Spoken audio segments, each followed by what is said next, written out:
Welcome to the Leadership in Law podcast with host Marilyn Jenkins. Cut through the noise, get actionable insights and inspiring stories delivered straight to your ears. Your ultimate podcast for navigating the ever-changing world of law firm ownership. In each episode, we dive deep into the critical topics that matter most to you, from unlocking explosive growth to building a thriving team. We connect you with successful firm leaders and industry experts who share their proven strategies and hard-won wisdom. So, whether you're a seasoned leader or just starting your journey as a law firm owner, the Leadership in Law podcast is here to equip you with the knowledge and tools you need to build a successful and fulfilling legal practice.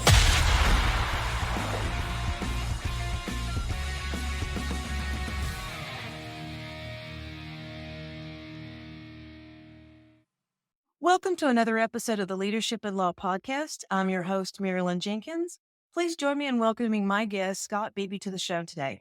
Scott is a certified exit planning advisor, founder of Business on Purpose, and author of Let Your Business Burn, Stop Putting Out Fires, Discover Purpose, and Build a Business That Matters. Scott hosts the Business on Purpose podcast, sharing real stories of how he and the 10-person BOP team are working with business owners and their key leaders to build people, purpose, process, and profit, installing the Business on Purpose roadmap to liberate businesses from chaos and help them get their lives back. I'm excited to have you here, Scott. Welcome. Thanks, Marilyn. So grateful. Thank you. Absolutely. I'm excited to talk about your system. Can you tell me a little bit about how you got started? Yeah, happy to. I kind of tell this joke that way back, right after we got married, my wife and I was a telemarketer, a pastor, and a drug salesman. So it sounds like the start of a really good bar joke, but I've got a varied background in all of those things, believe it or not. And then in 2013, I was asked to lead a really, really small non-governmental organization working in Nigeria. We'd been working in country there for a long time.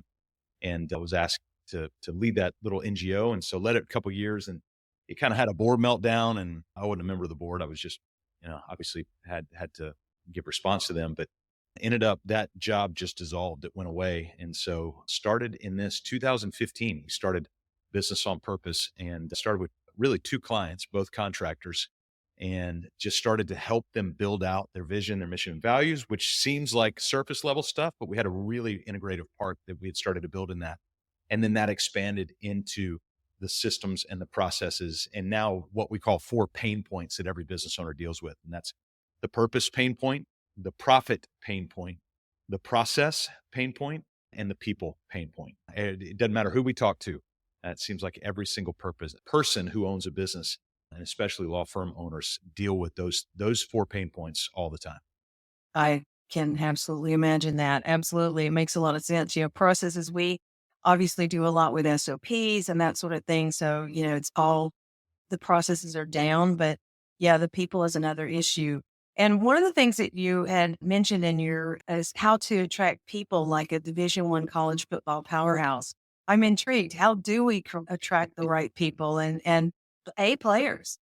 Yeah. So I had an opportunity to play football at the University of South Carolina way back in the day. This is before the giants that play on the field now. And back in the mid 90s was playing there. So I got insight into that world of Division I, SEC football, recruiting, all of that. So I got to see that. And then I went back a few years ago, and they had built about a 50, 60 million football operations facility. And I walked into that, and I'm like, oh my God, this is another level. It's a completely different level. I mean, our gym was in the bowels of the building, like all the stuff that you would think about.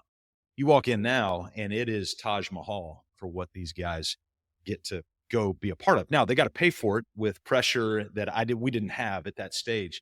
They do now. I get NIL and all those sorts of things. But when you start to look at it and you walk into a facility, you realize that the football staff is not waiting on student athletes to come to them. The football staff has entire departments, has entire rooms and entire staffs devoted to nothing but outreach and trying to create an environment.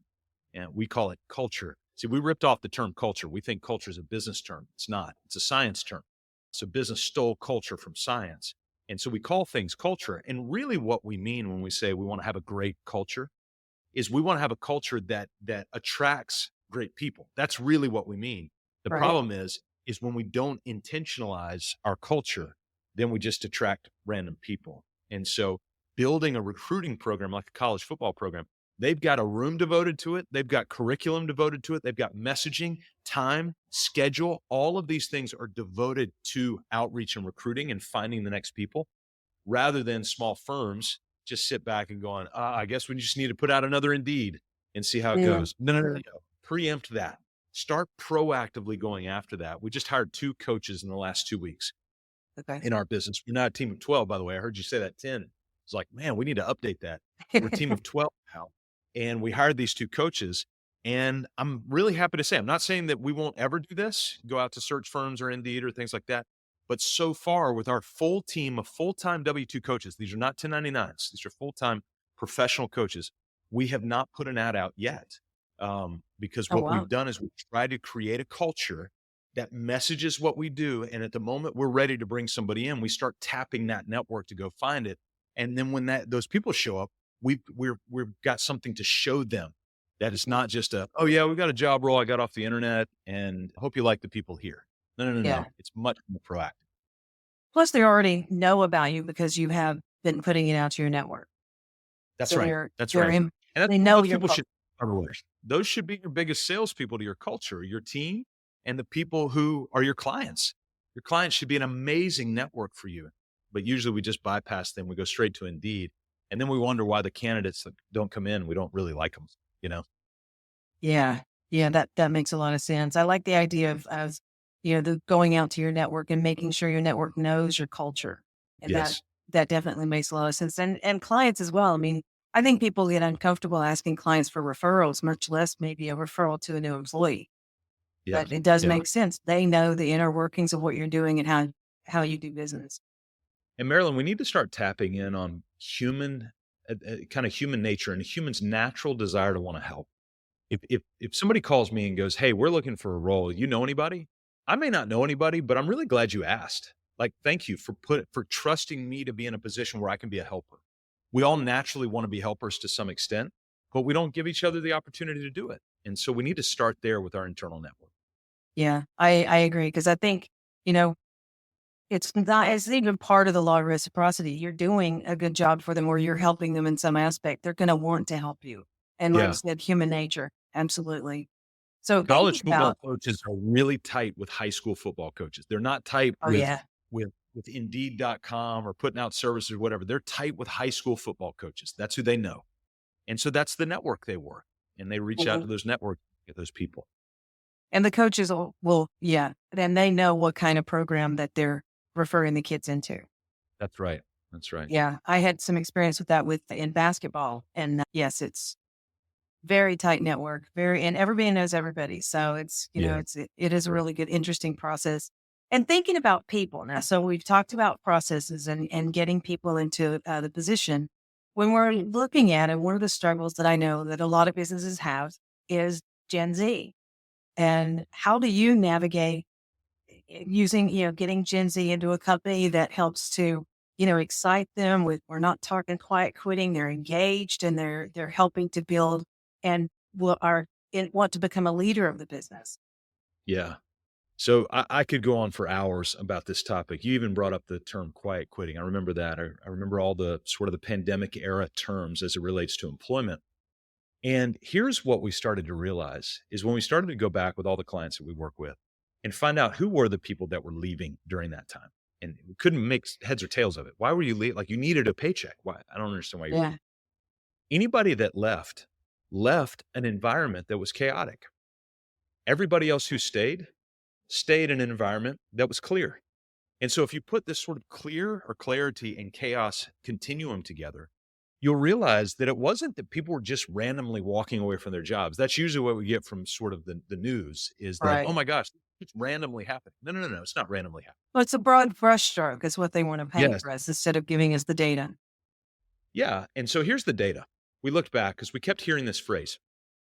Nobody wants to work anymore. No, nobody wants to work anymore, especially the millennials and the Gen Zers and the alphas and all these people. They don't want to work anymore. And so we went back and we did some research and we found out that there were articles either in the headline or in the body of the article dating back to 1894 declaring that nobody wants to work anymore. And so Come to find out, this isn't a novel issue. This is simply life and humanity. And so here's sort of the bomb drop, and then I'll give you a couple examples of this. The bomb drop is this: is it that they don't want to work anymore, or they just don't want to work for you Yeah. because you're chaotic? They don't want to live in your chaos. They don't want to embrace your chaos, because in the economy that we have now, in fact, the day we're talking, the economy is like roaring, if you just look at it by the numbers and the jobs that are available and all that. In the economy that we have now, people have opportunities for jobs. And I will make the argument, because I've got 3 of these that grew up in my house, that there are folks in their 20s who want to work. They really, really want to work. It's not that they don't want to work. So here's a couple anecdotal stories. Number one, my son, who is at the time of this recording a senior in college, he runs over the summer. He ran 400 to 500 miles over the summer, ran with his feet, his 2 feet. He is a collegiate runner. And so you want to tell me that he doesn't want to work? He doesn't want to put in the hours. He doesn't want to grind. I've got another son who's a sophomore at university. When he comes home to our house for breaks, he barely makes it in the front door to tell us hello before he's out in the garage with his coveralls on and his welding equipment, and he's welding things. He wants to work. He wants to get his hands dirty. He's not anathema to that.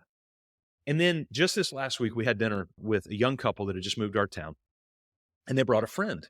Friend sits down, we get to talking to him, and come to find out, I won't tell you his name, he works for the military, but he is a Chinook pilot, the twin rotary helicopters, huge ones, those massive ones that you see flying over. He flies one of those. And we got to talking about it, and I said, hey man, how old are you? He said, I'm 23. Yeah. Oh, you're 23. How old is your co-pilot? She's 25. I said, how much does a Chinook cost? He said, $50 million. I said, so they got 2 guys in their mid-20s who are fully in charge of a $50 million piece of equipment that is hovering above the ground. He's like, yeah. Now, there's a whole nother story about checklists that are a powerful part of that story, but you want to tell me that guy didn't want to work? I got 20-year-olds all around me who want to work. The reality is that they just don't want to work in chaos. And I hope this isn't offensive to people who own law firms, but I will be honest, in our work in the last 10 years, the biggest offenders of chaos are doctors, lawyers, and architects. I hate to say it. We ran a whole program just for architects. Why is that? I think there's 2 reasons. Number one is to no fault of your own as attorneys, you were never taught business in law school, ever. You might have had a cursory something or whatever. And if you weren't taught business there, you probably weren't taught it in undergrad, and you probably weren't taught it in high school. And so to no fault of your own, nobody's ever showed you how to run a business, because the business of law and the product of law are 2 totally different things. I could take the business of a law firm and replace the product of law with the product of architecture and still sit it on the foundation of business, because business foundation is different from the product foundation. So those who want to work with not only Gen Z, millennials, alphas, whoever, but across the generational continuum, need to have a business of clarity versus a business of chaos. Okay, that makes complete sense. Yeah. Now, do you find that, so looking at the fact of chaos or clarity in law firms, maybe I see that you're equating attorneys or architects as well. Do you find that there's more clarity if they have like an office manager or general manager type position that that understands business?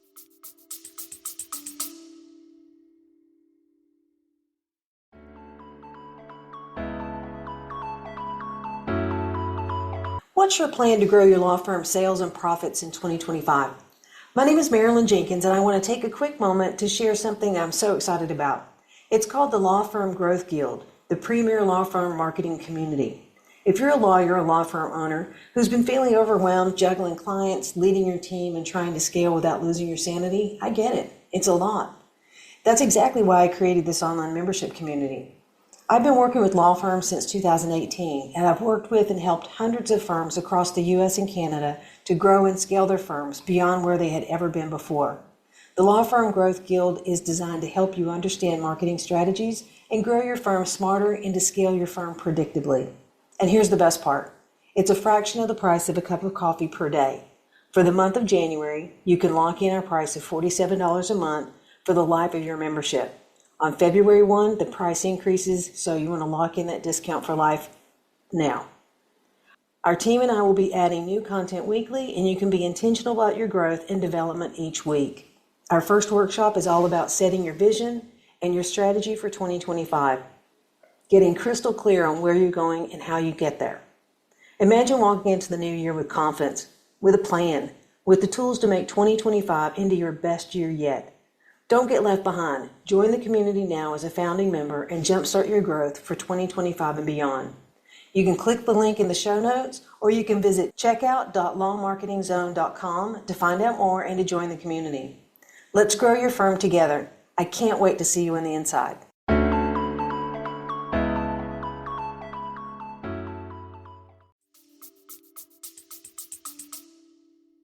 Yeah, the only way there's clarity is if you have people in the firm who are committed to taking all the processes that just float, right?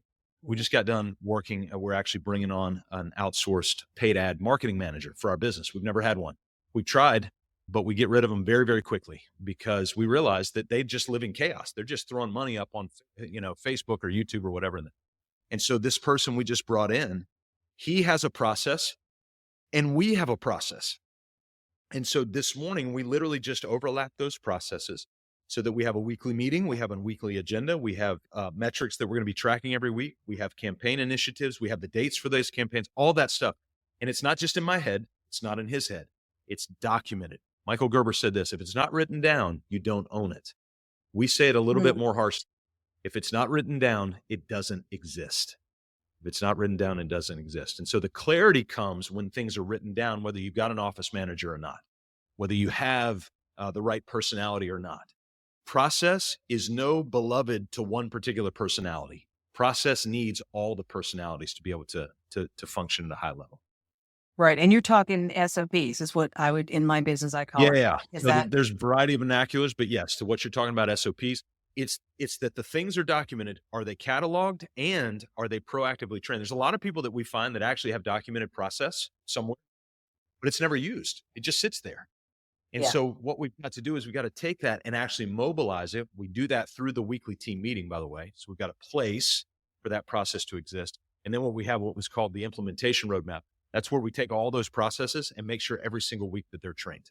So just this morning, actually, at the time of this recording, I trained myself on how to build a process. Why? Well, it's because we have a video for that. And the video was on our implementation roadmap. And our director of coaching sent it out to all the coaches to go, hey, watch this on Monday. So we just trained our entire team today, actually on 3 different things. That was just one of them. We trained our entire team because we have the process documented, we have it on a calendar, and we have a weekly team meeting to show account for it. Okay, very good. One of the things that we do is as we are starting new things, new marketing outreaches or anything like that, we recently did a LinkedIn newsletter. We built an SOP as we built it, on the fly. So, but as a team, we built this SOP. So that's kind of the way we do new things.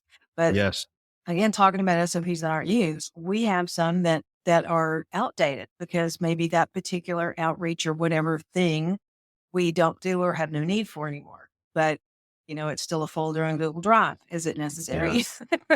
Yeah. Yeah. The catalog that we have an entire team member who devotes a percentage of her time just to cataloging and cleaning up our Google Drive. But you brought up something that's really good. We got a phrase for it. It's called the systems mindset. And it's this: the next time you do a thing, whatever that is, if you're drafting a document, if you're talking to a group of realtors, if you're a real estate lawyer or whatever the next thing is you're about to do, document it, capture it like it's the last time you'll ever do it. Yeah. And then if anybody has any question on it, just hit rewind. That's all they got to do. So those 2 new coaches that we brought on, I'm not spending any time with them last week or this week doing any onboarding for them. And within 30 days, they will be completely trained for 2 reasons. Number 1, we have a director of coaching who's doing it. And number 2, he's got a 6-week, 2 weeks pre-hire, 4 weeks post-hire. He's got a 6-week onboarding training script that is loaded with documents and videos of past training so that they can get the stuff that we don't have to sit there and give them. And then they're involved with our Monday coaches meeting, which will be this afternoon, so that they can get some of the more intuitive, dynamic things that come. And so we're doing both the objective and the subjective things, but it's all documented. We have a place of repetition and we have a calendar for predictability to know what's coming up. Excellent. Well, one of the things we years ago, probably 4 years ago or so, the thought was we need processes. We need those SOPs in place, especially as we're growing. And like your new coaches, it's done. Why would you have to do it again for new people? Right. So Right. I found that loom.com is one of the best tools, or Yeah. even just Zoom and share your screen. But that was the Yeah. thing is like, it's not that difficult, but No. it's like typing everything out is ridiculous. Just video doing it. And that way Yeah. you can see it all. And It's so so easy. The next time you do billing, just hit Loom, and we use Loom all the time. Yeah. There's also actually a new feature on Google Slides. I just found it this morning that you can actually create a slide deck and hit the record button, and you can do a video right there on the slides, and it saves it right away. It's amazing. Really? And so, yeah, there's a ton of these tools out there. Most of them are very, very inexpensive. They're well worth paying for them. And so what you do is you take it, you loom it. I've already loomed probably 6 times today. Mondays are pretty heavy loom day for me because I'm getting stuff out. And that way it avoids a lot of meetings and a variety of things and all that comes with that. But what it takes is the discipline to actually hit record. And if you don't have the Yes. discipline to hit record, then it doesn't matter. Well, and we've got that as part of our process is that when a customer asks a question, a client has a question on whatever, it's easier just to record a Loom and answer their question Yeah. than try to explain it all out. So yeah, love Yeah. Loom. It's a great tool. Excellent. Well, then now let's talk a little bit about business succession or a succession worthy business. How would you, I mean, how would you go about that? I mean, obviously a law firm can be a succession business. We Yeah. see, parents and children, and then it goes on and on. Yeah. No, law firms are actually very well positioned for succession, for transition, for exit, for a lot of different things based on what you can do. And I know sometimes that'll raise some hairs as to how that can happen. And I know some of the laws are changing right now around equity firms and that sort of thing in law firms. But here's the basics. When you think about your firm is an asset. If the entirety of the firm is locked away in your head, then there is not much sellable value or transitionable value to that asset, whether you're going to sell it outright or you're going to transition and succeed it down. In fact, I would beg you, if the process is not out of your head of how that firm runs, please don't burden your children with it. Just leave and let them go about on their way. Because what you're going to do is you're going to create a life for them that you were trying to run from in the first place. And so the reality of succession is this. I'm going to give you 2 80% numbers from the Exit Planning Institute. They say this: 80% of a firm owner's net worth, their personal net worth, is locked away in the firm. It's like you got an equity value on that, but you can't go to the bank and draw it out, right? Right. And so it's locked away in the firm. I want you to think about that. If I was your financial advisor and told you to take 80% of your available cash and put it into one stock, you would fire me. Right. And yet that's where 80% of a firm owner's net worth is in their law firm. Okay. Second 80% number is that 80% of the value of that firm.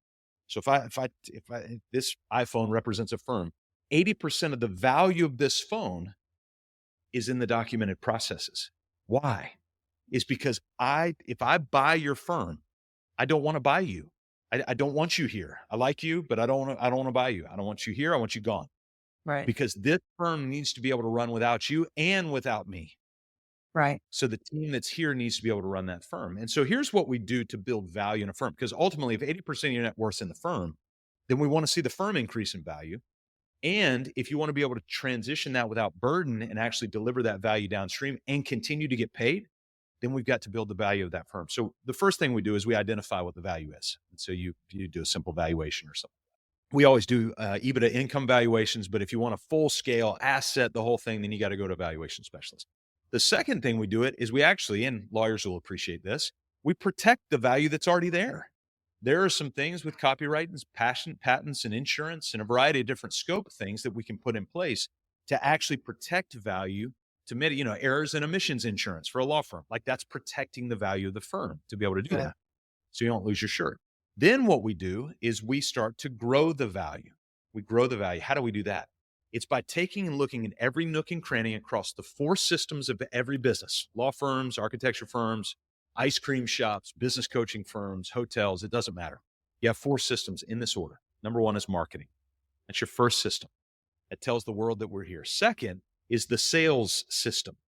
That says, hey, let's become client and counselor at this point. Third is the operation systems or fulfillment. This is where actually we deliver the legal services at this point. And the fourth is the administrative function. It's where we do all of our billing and payables, receivables, insurance certificates, all those sorts of things that happen.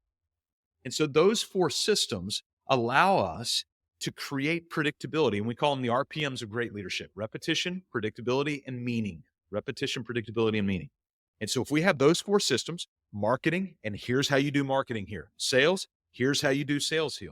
Well, Scott, is that like a script? Yes. That's exactly right.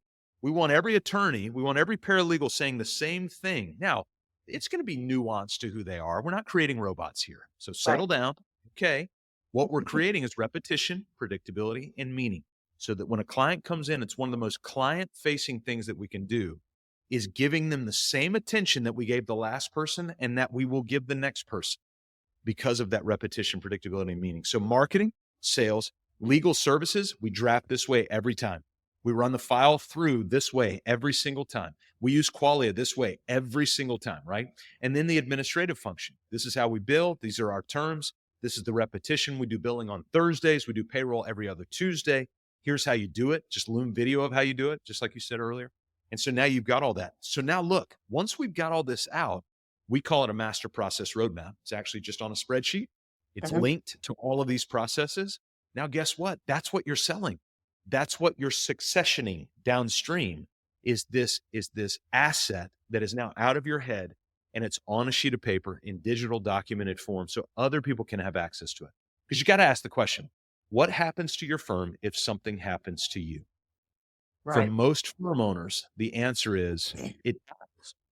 It goes away. What a travesty. That's awful. You built so much time building this thing of value for other people. Why wouldn't you want it to continue on so it builds value for a legacy or for your team? And I can't remember the laws around law firms, around ESOPs and those sorts of things, but there are opportunities for other people to buy into a law firm. Why not create that value, not only for them, but for you long term? And so that's where succession planning comes in. Well, I think you could ask that question about almost any business. They just don't think. It's like professional liability. There's a lot of small businesses, they don't even think about it. Yeah. And it's such an inexpensive thing, to protect yourself. So I agree. This is excellent. The 80%, I agree. What I need to do is actually get my processes in a spreadsheet. I mean, we have a drive, but maybe it needs to be organized so it's easier to, because eventually if you want to exit, I don't want to be stuck around as a consultant, and the person who buys it's not going to want me sticking around. That's right. Yeah, we've got it's a spreadsheet, and all it is just, it almost looks like an org chart, but it's in those 4 vertical columns. So if you want an easy next step, create a column for marketing, for sales, for legal services, and for admin. Write down every process that happens, just the title of them. You don't have to lay them all out yet. But under marketing, okay, website, paid ads, outreach to realtors, outreach to commercial people, whatever you do for outreach as a law firm. Okay, sales, new client onboarding, new client call script, new client checklist, new client, whatever. Okay, legal services. And then you break that into family law, real estate law, personal injury law, whatever. And then the elements that go underneath. If you can do a brain dump, I guarantee you can do that in 15 minutes. Do a brain dump of every process that actually exists. You don't have to detail the process out yet. And then that becomes your process. And we actually have a team member she's the single point of contact. She looks at that master process roadmap 26 times a year, every other week, and she finds the gaps in there, brings it to our team meeting and go, hey, we need to update this process. Who's going to do it?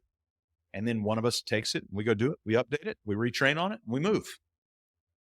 Nice. So everything is always up to date. Do you find that specific people own the SOPs?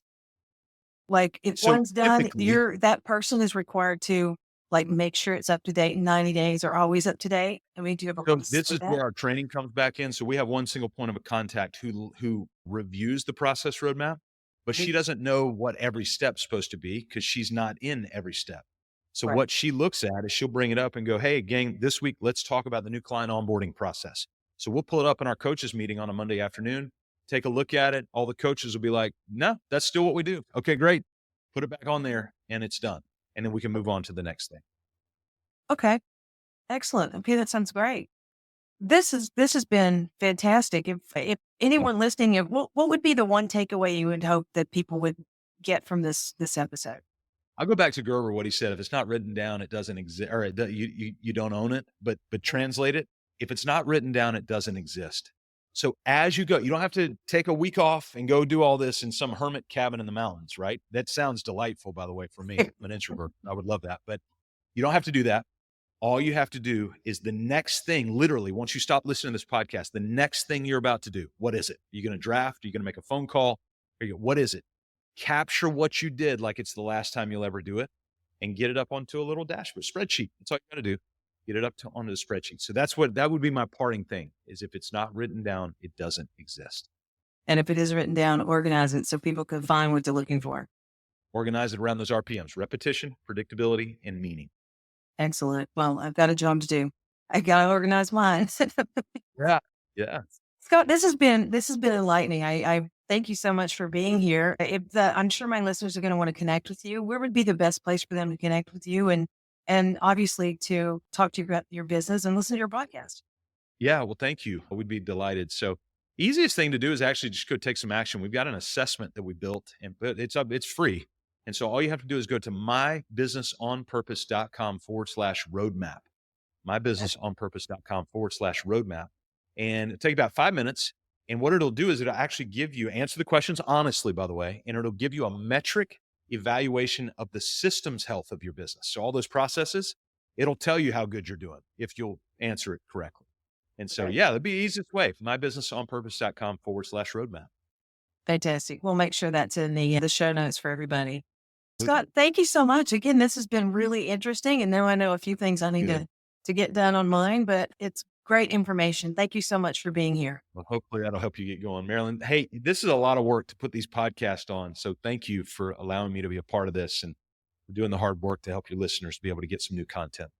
Absolutely. Thanks for joining me today for this episode. As we wrap up, I'd love for you to do 2 things. First, subscribe to this podcast so you don't miss an episode. And if you find value here, I'd love it if you would rate it and review it. That really does make a difference in helping other people to discover this podcast. Second, you can connect with me on LinkedIn to keep up with what I'm currently learning and thinking about. And if you're ready to take the next step with a digital strategist to help you grow your law firm, I'd be honored to help you. Just go to lawmarketingzone.com to book a call with me. Stay tuned for our next episode next week. Until then, as always, thanks for listening to Leadership in Law Podcast, and be sure to subscribe wherever you listen to podcasts so you don't miss the next episode. Thanks for joining us on another episode of the Leadership in Law Podcast.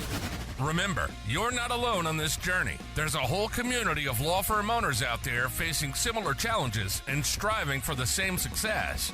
Head over to our website at lawmarketingzone.com. From there, connect with other listeners, access valuable resources, and stay up to date on the latest episodes. Don't forget to subscribe and leave us a review on your favorite podcast platform. Until next time, keep leading with vision and keep growing your firm.